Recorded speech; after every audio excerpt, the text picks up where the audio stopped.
اتریوم پلتفرمی برای آینده. سلام به همه، من مرتضی هستم، اینجا مبادله‌گره. امروز میخوام باهاتون در مورد یه ارز دیجیتال محبوب دیگه به اسم اتریوم صحبت کنم که به ملکه رمزارزها هم معروفه. اتریوم یک پلتفرم قرارداد هوشمنده که بر اساس فناوری بلاکچین ساخته شده. اصلا اتریوم چیه؟ اتریوم یه ارز دیجیتال هم هست، اما مهمترین کاربردش ایجاد همین برنامه‌های غیر متمرکزه. دی‌اپس‌ها یا همون برنامه‌های غیر متمرکز در واقع نوعی از اپلیکیشن ها هستند که بر روی بلاکچین اجرا میشن و نیازی به هیچ نهاد مرکزی ندارن.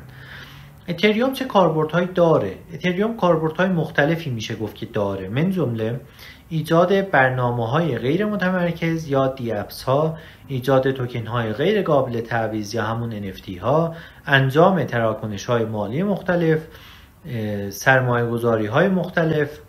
و برگردیم به دی‌اپس ها. برنامه های غیر متمرکز یا همون دی‌اپس های اتریوم به دلیل قابلیت ایجاد در واقع سریع و کم هزینه خیلی محبوب شدن. دی‌اپس ها برنامه هایی هستند که روی بلاکچین اجرا میشن و نیازی به هیچ نهاد مرکزی ندارن. این بدان معناست که دی‌اپس ها غیر متمرکز، ایمن و بسیار قابل اعتماد هستند.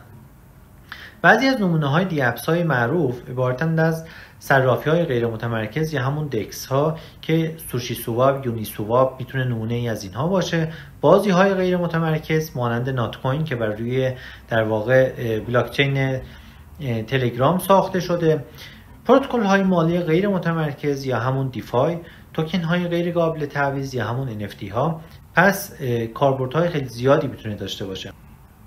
اتریوم همچنین برای ایجاد توکن های غیر قابل تعویض یا همون NFT ها نیز استفاده میشه. NFT ها توکن های دیجیتالی هستند که منحصر به فردن.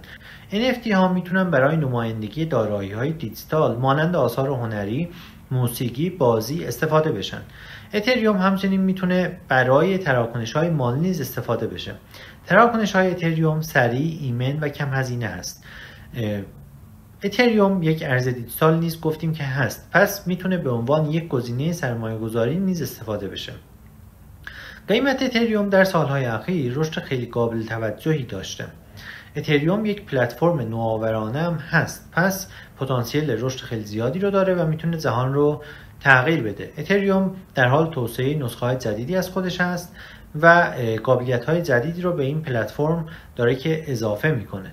اتریوم یک پلتفرم قدرتمند هست که کاربردهای مختلفی داره. اتریوم پتانسیل زیادی برای تغییر جهان داره و به احتمال زیاد در آینده نیز شاهد رشدهای خیره کنندش خواهیم بود. موفق باشید.